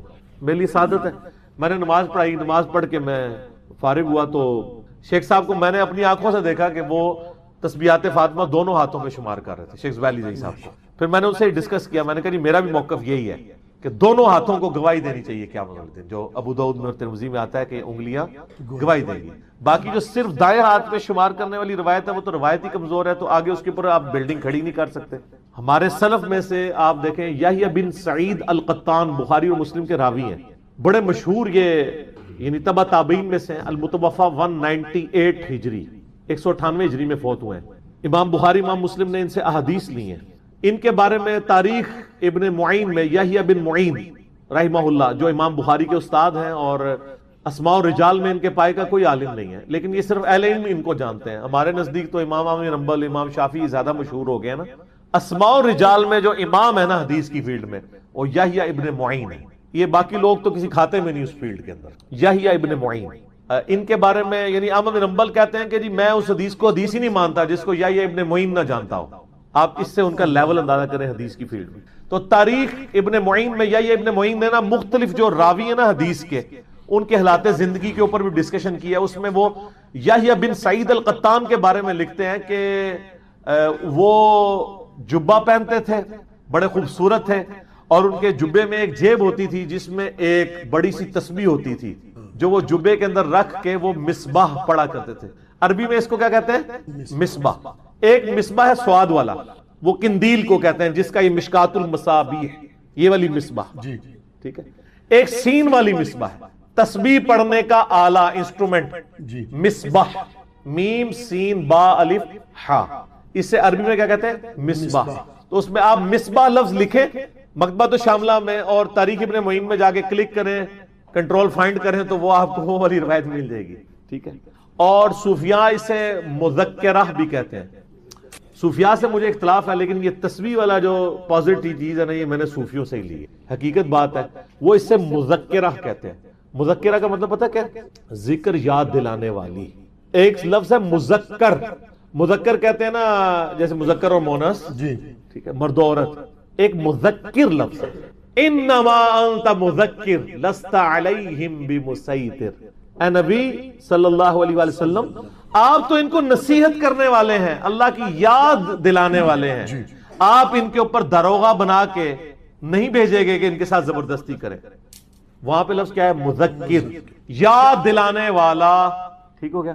تو مذکرہ، یاد دلانے والی، یہ ہے مصباح. اور جناب آپ اس تسبیح کو پکڑنے کی عادت ڈالیں. آپ ویسے انگلی میں پڑھیں گے تھوڑی دیر بعد بھول جائیں گے، لیکن آپ الیکٹرانک کاؤنٹر ہاتھ میں پکڑ لیں یا آپ مصباح ہاتھ میں پکڑ لیں، آپ کے ہاتھ خود بخود چلیں گے. اور جو 100 کے اذکار ہیں نا، یہ بڑے آسان ہو جاتے ہیں. اب ہمارے کئی اذکار ہیں صبح و شام میں جو 100 دفعہ والے ہیں. سبحان اللہ و بحمدہ ہے، درود شریف ہے، اس کے بعد استغفر اللہ واتوب الیہ ہے بخاری مسلم میں. تو اب وہ کئی ایک ہے، اس کے ساتھ آپ دیکھیں یہ اس کے ساتھ شمارے بھی لگے ہوئے ہیں. یعنی یہ والے دانے وہ بڑی سخت ہوتے ہیں آگے جانے کے لیے. ایک وظیفہ پڑھ لیا، ایک دفعہ آگے کر لیں، دوسرا 100 والا مکمل کیا، دوسری دفعہ کر لیں، اس طرح آسان ہوتا ہے. تو میں نے یعنی اہل حدیث کے اوپر چونکہ یہ بات ہوئی تھی، تو اہل حدیث میں باقی بعض لوگ غلو کرتے ہیں، لیکن بعض لوگ تسبیح پڑھتے بھی ہیں. بڑے بڑے علماء کو میں نے شیخ زبیر صاحب کا تو آپ کو مطلب یہ ہمارے جہلم شہر میں خود میں نے غلام عثمان ظہیر صاحب کو تسبیح پڑھتے ہوئے دیکھا ہے. شیخ زبیر صاحب کے جو شاگرد ہیں حافظہ اللہ تعالیٰ من الجنت والناس، تو غلام عثمان ظہیر صاحب کو میں نے خود اپنی آنکھوں سے تسبیح پڑھتے ہوئے دیکھا ہے. ان کے ہاتھ میں تسبیح ہوتی ہے. تو میں نے ان کو چھیڑنے کے لیے نا ایک دن کا میں نے کہا یہ تو بدعت کہتے ہیں. وہ کہتے ہیں علی بھائی چھوڑیں ان کو. یعنی یہ اس زمانے کی بات ہے جب وہ ہمارے اسلام کا جواب بھی دیا کرتے تھے. جو قرآن حکیم کی حفاظت کا ذمہ اللہ تعالیٰ نے لیا، اس کانٹیکسٹ میں شعراء آفاق آیت ذروہ سنام یعنی ایپیکس چوٹی وہ یہ آیت ہے. اور یہاں پر قرآن کو اللہ تعالیٰ نے الذکر فرمایا، یعنی یاد دلانے والی چیز. قرآن کس کی یاد دلانے والی کتاب ہے؟ اللہ کی. الذکر، دی ریممبرنس، یعنی یہ وہ کتاب ہے جو یاد دلاتی. اچھا، آپ کو اگر کسی کی یاد دلائی جائے تو اس شخصیت کی، اس ہستی کی یاد دلائی جاتی ہے جس کا تعارف آپ کو آلریڈی معلوم ہو لیکن کسی وجہ سے آپ بھلا چکے ہوئے ہو. دنیا میں بھی اگر آپ کو کسی نے کوئی چیز گفٹ دی ہے نا، اور کبھی اپنے کمرے کی سیٹنگ کے دوران اس کا وہ گفٹ سامنے آ جائے نا، تو فوراً آپ کو یاد آتا ہے یہ فلاں نے دیا تھا. یعنی اس کا تعارف پہلے آپ کے پاس ہوتا ہے، وہ گفٹ آپ کو یاد دلاتا ہے کہ یہ مجھے کسی نے دیا تھا. قرآن وہ گفٹ ہے، وہ یاد دہانی ہے جو ہماری انسٹنکٹ میں اللہ تعالیٰ نے توحید ڈال دی تھی، جو اللہ تعالیٰ نے ہماری روحوں سے عہد لیا تھا. الست بربکم قالوا بلا، سورۃ الاعراف میں آیا. سب نے کہا تھا کہ اے ہمارے رب، بے شک تو ہی ہمارا پروردگار ہے. تو ہماری یادوں میں کہیں دفن ہے یہ چیز توحید، اسے دوبارہ سے یاد دلانے والی چیز جو ہے وہ قرآن ہے. قرآن اللہ تعالیٰ کا بہترین ذکر ہے. ظاہر ہے اللہ تعالیٰ کا تعارف اس کے اندر موجود ہے، اللہ تعالیٰ کی تعریف اس کے اندر موجود ہے. اب وہ آیات جن میں اللہ تعالیٰ نے یہ ذکر کیا کہ اللہ تعالیٰ کو کثرت سے یاد کرو، وَاذْكُرُوا اللَّهَ كَثِيرًا، اللہ تعالیٰ کو کثرت سے یاد کرو تاکہ تم کامیاب ہو جاؤ. تو اللہ کا جو یاد والا معاملہ ہے، اللہ کا ذکر والا معاملہ ہے، جس میں ہمارے دلوں کا سکون ہے، جو ہم پچھلی سورت میں پڑھ چکے سورہ الرعد کے اندر، الا بذکر اللہ تطمئن القلوب، آگاہ ہو جاؤ بے شک اللہ کی یاد میں دلوں کا سکون ہے. اس میں نے تفصیلی آلموسٹ کوئی 40 منٹ کی گفتگو کی تھی اور بتایا تھا کہ اللہ تعالی کا جو ٹاپ آف لسٹ ذکر ہے وہ قرآن ہے. اللہ کی تعریف بھی ہے، اللہ کو یاد دلانے والی چیز ہے، اور الذکر نصیحت کے معنوں میں بھی آتا ہے. نبی الاسلام بھی اللہ تعالی کی طرف سے ذکر کرنے والے ہیں، یاد دہانی کروانے والے ہیں.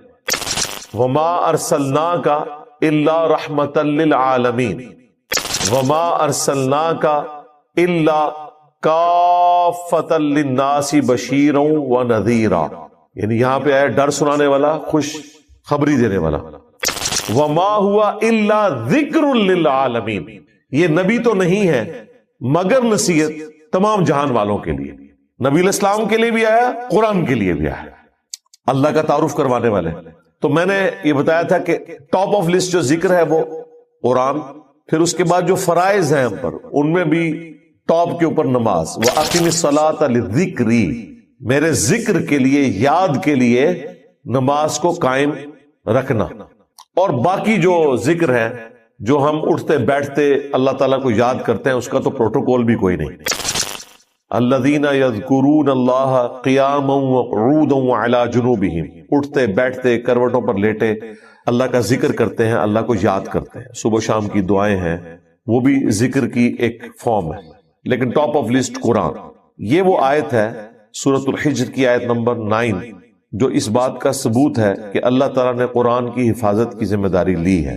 لیکن لیکن لیکن صرف عربی ٹیکسٹ کی، قرآن کی تفسیر جو ہے اس میں کوئی ڈنڈی مار سکتا ہے، اس کی عربی کو کوئی چینج نہیں کر سکتا، اور اس ماڈرن ورلڈ میں تو اس کے ترجمے کو بھی کوئی چینج کر ہی نہیں سکتا.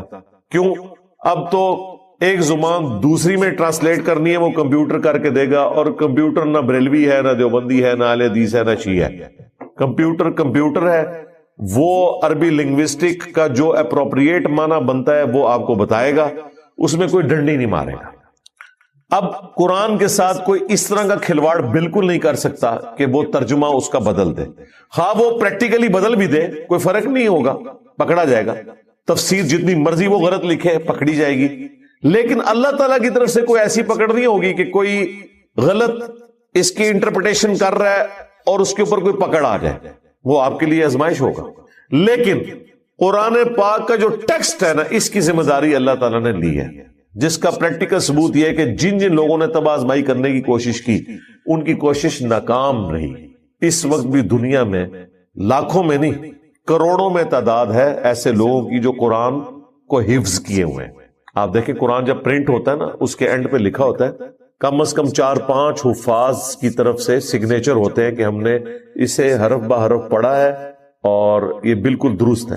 اچھا، یہ کتاب کو ہم حضرت عثمان غنی رضی اللہ تعالیٰ عنہ کے نسخے سے جا کے میچ نہیں کرتے جو ٹرکی میں رکھا ہوا ہے یا رشیا میں.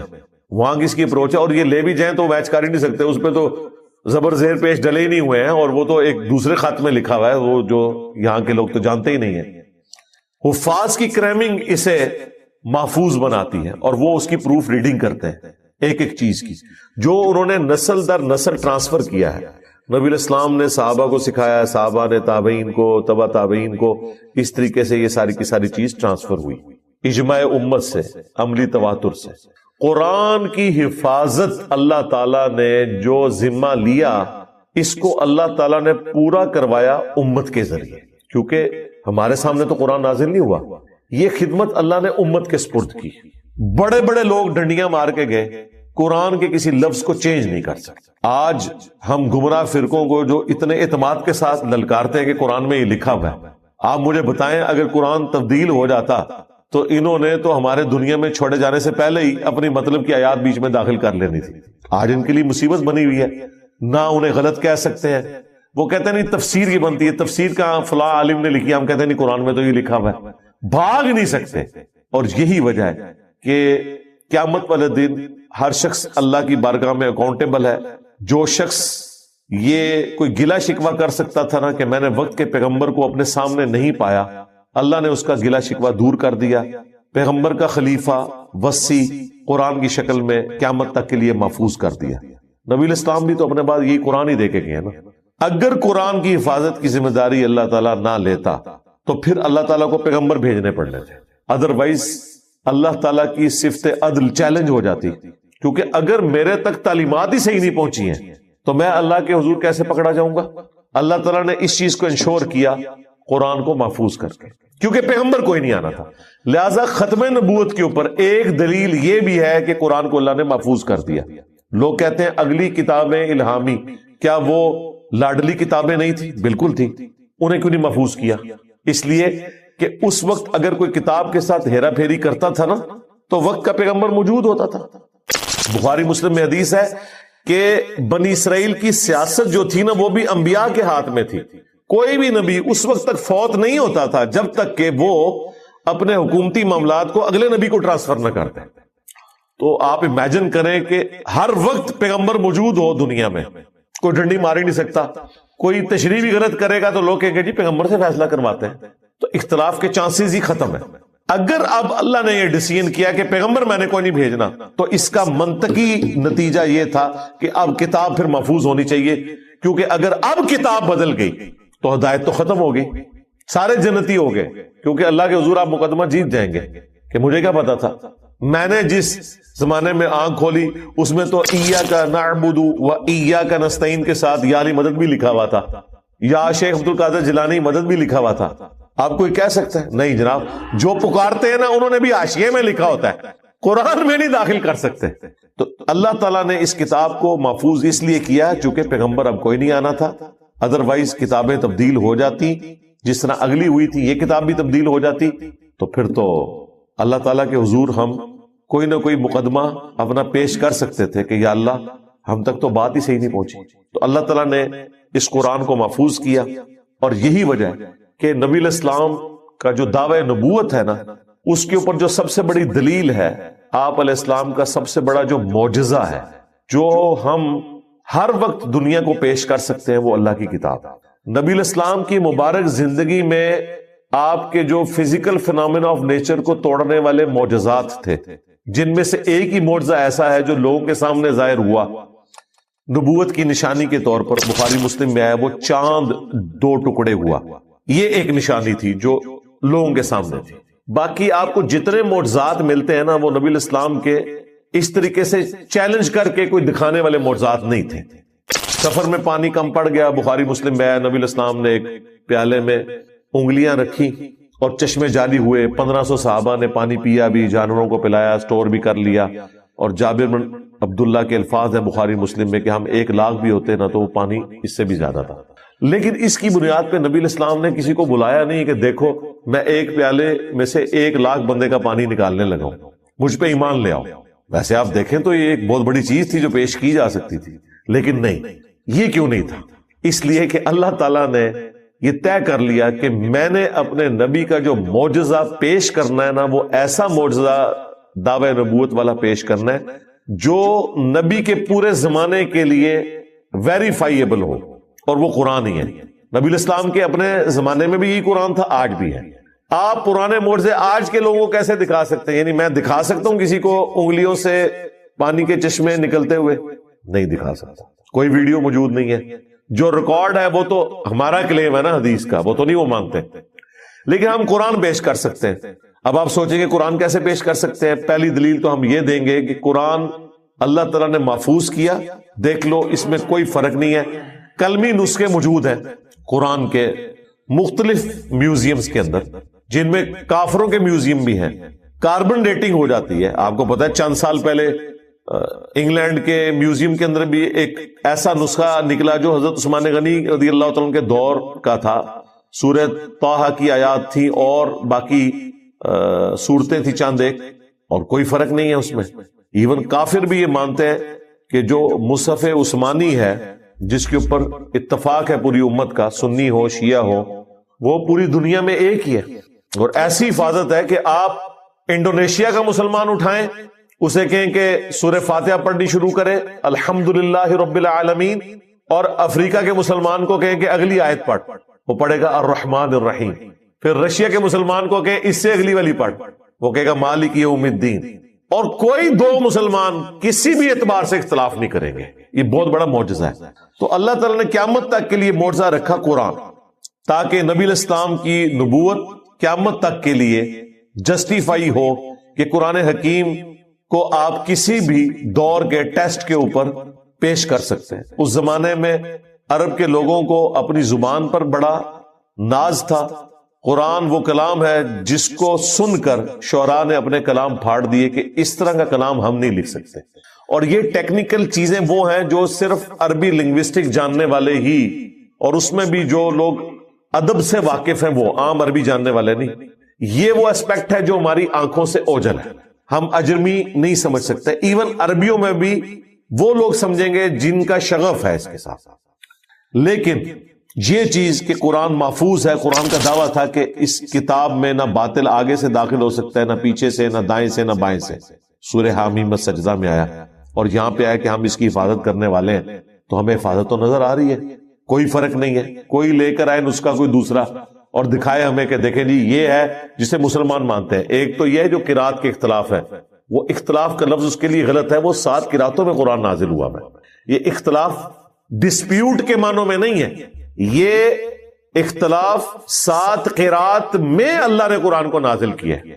لیکن جو دنیا میں یہ چل رہی ہے قرات، یہ وہ قرات ہے جو کہ قریش والی قرات ہے، جسے حضرت عثمان غنی رضی اللہ تعالیٰ عنہ نے ریٹن میں باقی رکھا، باقیوں کے نسخے جلوا دیے، صحیح بخاری میں آتا ہے۔ لیکن نسل در نسل وہ قرات بھی چل رہی ہے۔ اس وقت افریقن کئی ملک ہیں جن میں دوسری قرات بھی جو ہے وہ پڑھی جاتی ہے، اور وہ آپ نے اکثر یہاں بھی سنی ہوگی کہ وہ اس انداز میں، جس طرح ڈائلیکٹ ہمارے بھی مختلف ہیں۔ ایک پنجابی پوٹھوہار کی ہے، ایک پنجابی لاہور والی سائڈ کی ہے، ایک پنجابی جو ہے وہ سیالکوٹ کی ہے، فیصل آباد کی ہے۔ تھوڑے تھوڑے الفاظ کے فرق سے جو ہے وہ بات ایک ہی ہے۔ ہم بولتے ہیں ادھر آ، پنڈی والے بولتے ہیں ادھر آ، تو اب پیش کا فرق آ گیا نا، لیکن لفظ وہی ہے، بولنے کا انداز ڈفرنٹ ہو گیا۔ قرآن میں بھی ایک قرات کے اندر مالک یوم الدین ہے، ایک قرات میں مالک یوم الدین ہے، اس میں میم کے اوپر زبر ہے، کھڑا زبر نہیں ہے، اور زبر زیر کا فرق بھی ہے۔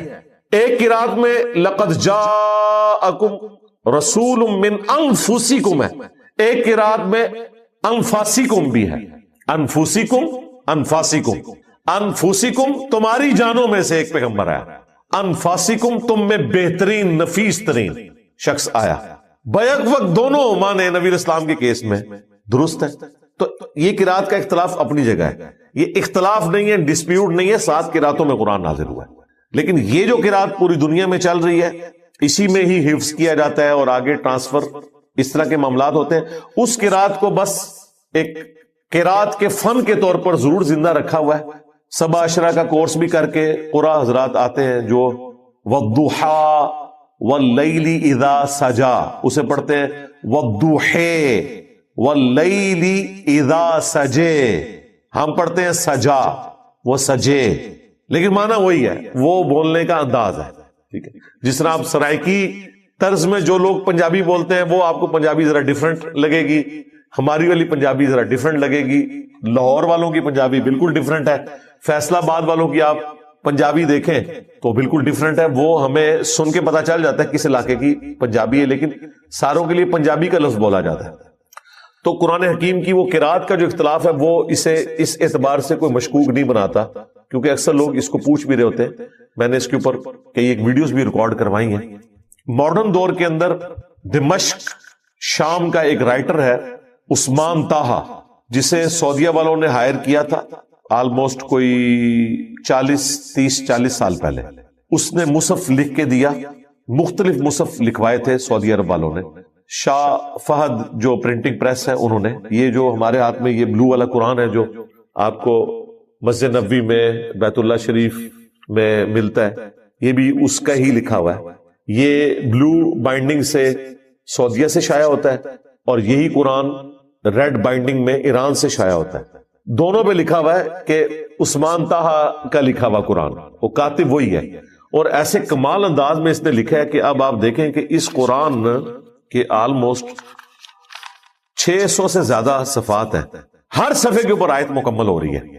اس طرح اس نے الفاظ کو ایڈجسٹ کیا ہے، کوئی ایک صفحہ نہیں ایسا کہ جس پہ آیت مکمل نہ ہو رہی ہو۔ بڑی محنت کی ہے اس بندے نے، کئی بار اسے پریکٹس کرنی پڑی، کئی الفاظ چھوٹے بڑے کر کے ایڈجسٹ کرنا پڑتا ہے، لیکن اس نے یہ اس کی نشانی ہے. اسے کہا جاتا ہے عثمان طٰہٰ کا مصحف. عثمان طٰہٰ اس کا کاتب بھی ہے اور یہ مصحف عثمانی بھی ہے، یعنی حضرت عثمان غنی رضی اللہ تعالیٰ عنہ کا جو مصحف جو انہوں نے قریش کی قرات میں باقی رکھا تھا. اور پاکستان میں جو زیادہ قرآن چلتا ہے وہ تاج کمپنی کا لکھا ہوا قرآن ہے، وہ بھی کمال لکھا ہے، بلکہ اس کی رائٹنگ اس سے زیادہ خوبصورت ہے. مجھے تو وہ رائٹنگ زیادہ پسند آئی ہے. ایون سعودی عرب میں بھی جب تک ان کے پاس یہ نہیں تھا، وہ تاج کمپنی کے قرآن کو ابھی پسند کرتے ہیں. ہمارے پاس جب ان کے سفیر آتے ہیں تو گفٹ میں تاج کمپنی کا وہ بڑا قرآن دیا جاتا ہے. کیا وہ کاتب ہے جس نے وہ قرآن لکھا ہے، مزہ آ جاتا ہے پڑھنے کا اس کو. اور یہاں پہ جتنے الفاظ ہیں نا وہ تاج کمپنی والے قرآن سے نا حفظ کرتے ہیں. اسے کہتے ہیں 16 سطروں والا قرآن، یعنی 16 لائنوں والا قرآن ہے. اس قرآن میں 16 لائنیں ہوتی ہیں ہر صفحے کے اوپر.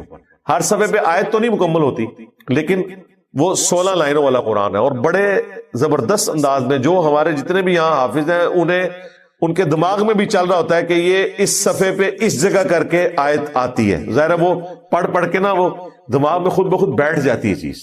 جو بھی آپ قرآن پڑھتے ہیں، میں بھی جو قرآن بار بار پڑھتا ہوں مجھے اندازہ ہو جاتا ہے کہ اس صفحے پہ جا کے اس پورشن پہ وہ آیت آتی ہے. صفحہ نمبر نہ یاد ہو لیکن آئیڈیا ہوتا ہے کہ میں نے جو پڑھی تھی وہ ادھر آتی ہے جا کے.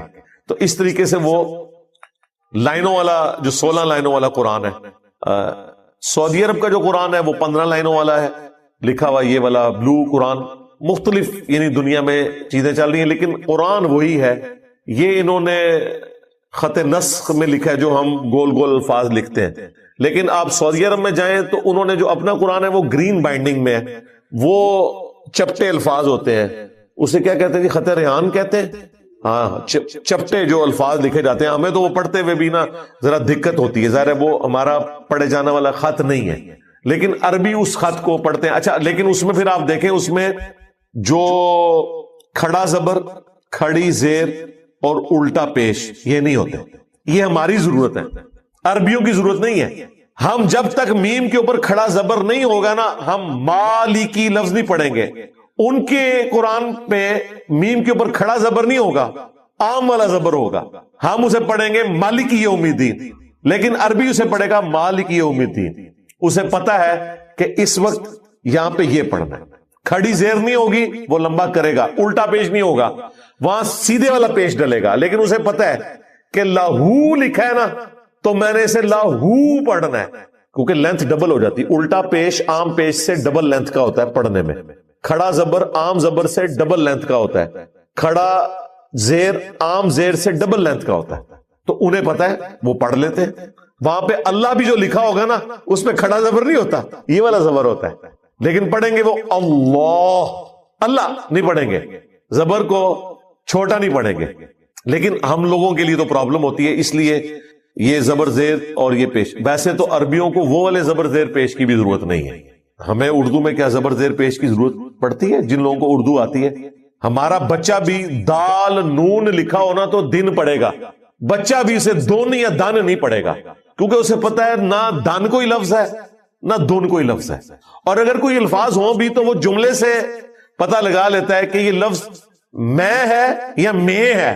اب مجھے بتائیں میں اور میں ایک جیسے لکھے جاتے ہیں، کیا اور کیا ایک جیسے لکھے جاتے ہیں. ہم جملے سے اندازہ لگا لیتے ہیں کہ میں نے اس کو کیا پڑھنا ہے یا کیا پڑھنا ہے. ہاں، لیکن جن لوگوں کو اردو نہیں آتی انہیں تو سکھانا پڑے گا کہ بھائی یہ یہاں پہ کیا ہے، یہ کیا ہے. اسی طریقے سے عربیوں کو کوئی مسئلہ نہیں ہے، وہ مصحف کو بغیر زبر زیر پیش کے پڑھ سکتے ہیں، کوئی ان کے لیے پرابلم نہیں ہے. اور اسی طریقے سے جن لوگوں نے زبانی قرآن یاد کیا ہوا انہیں چاہے عربی لنگوسٹک نہ بھی آتی ہو. ہمارے حفاظ کو عربی کدھر آتی ہے؟ عربی پروناؤنس کرتے ہیں، عربی لینگویج ان کو نہیں آتی ہے. اس کی اٹھان کیا ہے، عربی کی ڈکشنری کیا ہے، اس کے باوجود آپ دیکھیں وہ بالکل ٹھیک پڑھتے ہیں. علماء غلط پڑھ دیتے ہیں، جنہیں عربی کا ترجمہ بھی آتا ہے، جنہیں عربی لنگوسٹک بھی آتی ہے، وہ غلط پڑھ دیتے ہیں. قاری حضرات جو حفاظ ہیں جنہیں صحیح قرآن آتا ہے وہ لفظ کو غلط نہیں پڑھتے. کیوں؟ انہوں نے اپنی کرائمنگ سے یاد کیا ہوا ہے. جس طرح ہم نے سورہ فاتحہ یا قرآن کی جو صورتیں ہم فریکوینٹلی پڑھتے ہیں وہ ہم نے کیسی یاد کی ہوئی ہیں. ہمیں تو کوئی غلطی نہیں لگتی اس میں. سورۃ الفاتحہ میں کبھی نہیں ایسا ہوگا کہ آپ 5ویں آیت کی جگہ 4تھی پڑھ دیں، وہ زبان پہ چڑھے گی نہیں، اگرچہ کسی کو اس کا معنی نہ بھی آتا ہو، وہ اس نے اسی طریقے سے اسے کریم کیا ہوا ہے. اور یہ قرآن میں جو اللہ تعالیٰ نے ایک ڈیوائن میوزک، ملکوتی غنا جو رکھا، جو اس میں ایک وزن ہے جس کی وجہ سے قرآن کو آپ طرز لگا کے پڑھ بھی سکتے ہیں، یہ اسی وجہ سے تھا تاکہ عرب کے لوگ اسے زبانی یاد کریں. اگر یہ نثر میں ہوتا نا تو اس طریقے سے چیزیں یاد نہ ہوتی. اور قرآن کا یہ وزن اس کی حفاظت اس طرح کرتا ہے کہ آپ کسی ایک آیت کو اٹھا کے دوسری صورت میں فٹ بھی نہیں کر سکتے. وہ آیت بولے گی کہ میں ادھر کی نہیں ہوں.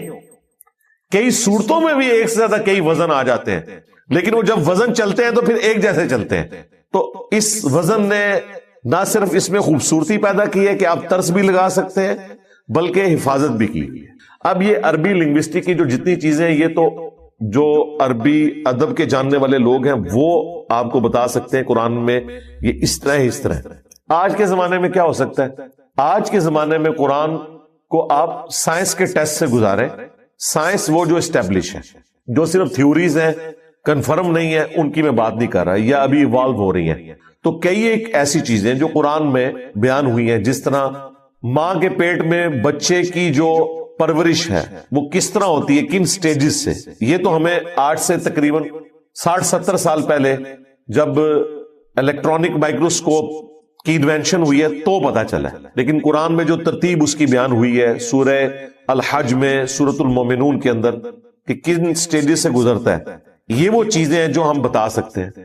ہر زندہ چیز کا پانی سے پیدا ہونا جو قرآن بیان کرتا ہے، یہ بتا سکتے ہیں کہ یہ چیزیں جو اسٹیبلش ہیں وہ قرآن حکیم میں صرف اسی لیے ہے کہ قرآن اللہ کا قول ہے اور یہ کائنات اللہ کا فعل ہے. قرآن اور ماڈرن سائنس، اس کے اوپر میری تفصیلی ویڈیو ہے ہدایہ وکٹری چینل کے اوپر، تو کئی ایک میری ویڈیوز ہیں جو آپ دیکھ سکتے ہیں. اس حوالے سے میں نے ڈسکشن کی ہوئی ہے. اور اب جو میتھمیٹکس کے شوقین لوگ ہیں، انہوں نے قرآن کے اندر سے بہت کچھ نکالا ہے کہ قرآن میں جو آسمان کا لفظ السماء آیا ہے نا، جتنی دفعہ اتنی دفعہ الارض آیا ہے. یہ کتنا بڑا اس نے اتفاق ہے. اس کا مطلب ہے کہ اگر کہیں پہ کوئی ہیرا پھیری ہو تو پکڑی جائے گی. اسی طریقے سے پانی اور خشکی کا جو ذکر آیا ہے وہ اسی ریشو پروپورشن سے آیا ہے جتنا اس پلانٹ ارتھ کے اوپر پانی اور خشکی کا ریشو پروپورشن ہے. 67% آلموسٹ پانی ہے اور 33% خشکی ہے. اس طرح کی کئی ایک میتھمیٹیکل چیزیں ہیں. اس کے لیے آپ ہارون یحییٰ، تو ان کا کلمی نام ہے، عدنان اختر نام ہے، ٹرکی کے ایک اسکالر ہیں، انہوں نے کئی ایک ویڈیوز بنائی ہیں. ویسے وہ اور بےہودہ کام بھی کرتا ہے، لیکن یہ کام اس نے بڑا اچھا کیا ہے. کتابیں بھی لکھی ہیں اور کئی ایک ویڈیوز ہیں.